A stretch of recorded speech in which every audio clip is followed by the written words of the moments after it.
எனக்கு மிகவும் மகிழ்ச்சி. நம்ம தினமும் ஒரு மந்திரத்தை பார்த்துட்டே வரோம். இதில் திருமூலர் 9 தந்திரம் எழுதியிருக்கார் இல்லையா? அதில் 9 தந்திரத்தில் முதலாம் தந்திரத்துலேருந்து தான் நான் இந்த பாடல்களை இப்போ தொகுத்து வழங்கிட்டு வரேன். இந்த பாடலோட தலைப்பு பார்த்தோம்னா கல்லார் நிலைமை. கல்லார்னா என்ன? படிக்காதவங்க. நம்ம இப்போ இருக்கிற அந்த பள்ளிக்கூடம் அதனோட பாடங்கள் அல்ல. கல்லாதவர் அப்படின்னா உண்மையான அறிவு, அந்த சத்தியத்தை புரிந்து கொள்ளாதவர்களோட நிலைமை எப்படி இருக்கும் அப்படிங்கிறத சொல்கிறார். நம்ம கூட இந்த தியானத்தில் வந்த பிறகு நிறைய பேர் அந்த தியானம் செய்யாதவங்க நம்மளை சூழ்ந்து இருப்பாங்க. அவங்க கூட நம்ம எப்படிலாம் அந்த தொடர்பை வைத்து கொள்ளலாம் அப்படிங்கிற மாதிரி சொல்கிற மாதிரி எனக்கு தோணுச்சு இந்த பாடல். இதுவும் கூட நம்மளோட ஆற்றல் குறைபாடு எதுவும் இருந்ததுன்னா அதை சரி பண்ணக்கூடிய ஒரு பாடலாக இந்த பாடலை நம்ம எடுத்துக்கொள்ளலாம். பாடலை முதல்ல பார்க்கலாம் மாஸ்டர்ஸ். கல்லாத மூடரை காணவும் ஆகாது, கல்லாத மூடர் சொல் கேட்க கடன் அன்று, கல்லாத மூடர்க்கு கல்லாதார் நல்லாராம், கல்லாத மூடர் கருத்தறியாரே அப்படிங்கிறார். மூடர்னா ஒரு முட்டாள்னு சொல்கிற மாதிரி தான்.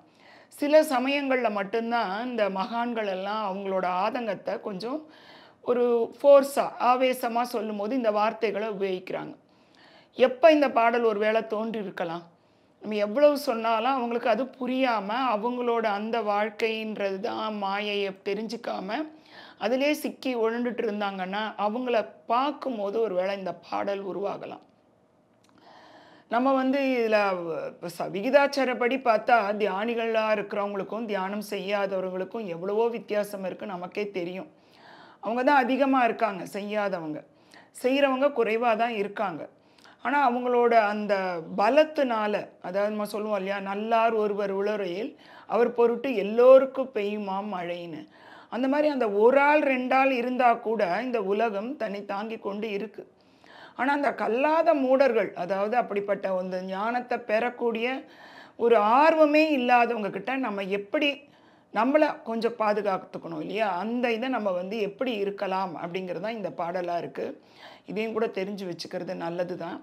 எப்படி நம்ம பாதையில் போகும்போது அவங்க நிலை அவங்க ஒருவேளை அவங்க சோல் அந்த ஸ்டேஜஸில் அவங்க அப்படி இருக்கலாம். ஆனால் அதை நம்ம அவங்கள குறைவாக எடை போடக்கூடாது அப்படின்னா கூட நம்மளை நம்ம காப்பாற்றி கொள்ளவும் நமக்கு தெரியணும். அப்போ நம்ம என்ன செஞ்சால் அவங்கக்கிட்டேருந்து நம்ம விலகி இருக்கலாம்? சொல்லுவாங்க இல்லையா, துஷ்டரை கண்டால் தூர விலகுன்னு. இங்கே நம்ம துஷ்டர்ன்றதை விட இந்த ஞானம் இல்லாதவங்க கிட்ட நம்ம எப்படிலாம் இருக்கலாம் அப்படின்னு அவர் சொல்கிறார். கல்லாத மூடரை காணவும் ஆகாது அப்படிங்கிறார். பழகி பாருங்க, திருப்பி திருப்பி அவங்க அந்த இதுலேயே இருந்தாங்கன்னா அவங்களோட பழக்கத்தை நம்ம குறைச்சிக்கிறது நல்லது. அடிக்கடி அவங்க கூட பேசுகிறதையோ இல்லை அவங்கள பார்க்குறதையோ குறைச்சிக்கிறது நல்லது அப்படிங்கிறார்.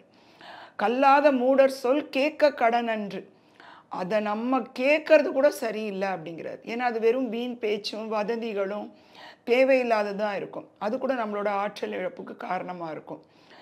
அவங்கள வெறுக்க சொல்லலை, ஆனால் அவங்கள பார்க்கறதையோ அவங்கக்கிட்ட பேசுகிறதையோ நம்ம குறைச்சிக்கிறது நல்லது.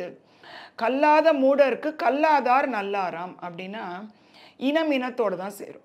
நம்ம இந்த தியான இதில் வந்த பிறகு கூட தியான குடும்பம்னே ஒன்று உருவாகுது இல்லையா? நமக்கு அந்த ஒரு ஃப்ரீக்குவன்சியில் இருக்கிறவங்க எல்லாம் நமக்கு அலைன்மெண்ட் ஆகி ரொம்ப எளிதாக நம்ம அவங்க கூட நம்மளோட கருத்துக்களை பகிர்ந்து கொள்ள முடியுது.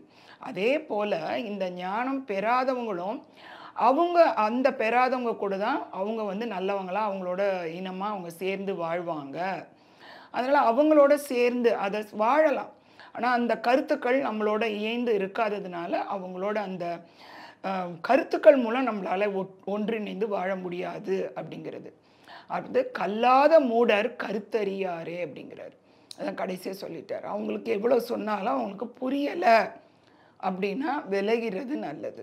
நம்ம பத்ரிஜி சார் கூட சொல்லுவார் இல்லையா, தியானம்ன்றதை ஒரு தடவை சொல்லலாம், இல்லை 2 தடவை மேக்சிமம் சொல்லலாம்.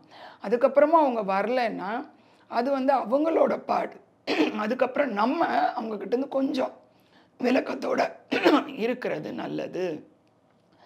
தியானம் என்ற சொல்ல அவங்க கேட்கலைன்னா நம்ம அவங்கள வெறுக்கணும்னு அவசியம் கிடையாது.